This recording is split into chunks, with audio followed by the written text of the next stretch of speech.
નમસ્કાર, હું છું પ્રિયા અને તમે જોઈ રહ્યા છો જનતા કી જાણકારી ન્યૂઝ।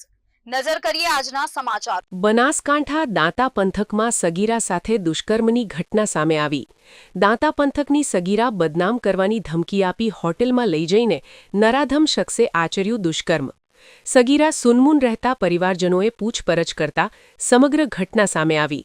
પરિવારે હિંમત આપતા સગીરાએ જયેશ ઠાકોર નામના શખ્સ દ્વારા બદનામ કરવાની ધમકીઓ આપી હોટલમાં લઈ જઈ દુષ્કર્મ આચર્યું હોવાનું જણાવ્યું। સગીરાના પિતાએ દાંતા પોલીસ સ્ટેશને જયેશ ઠાકોર નામના શખ્સ સામે નોંધી ફરિયાદ।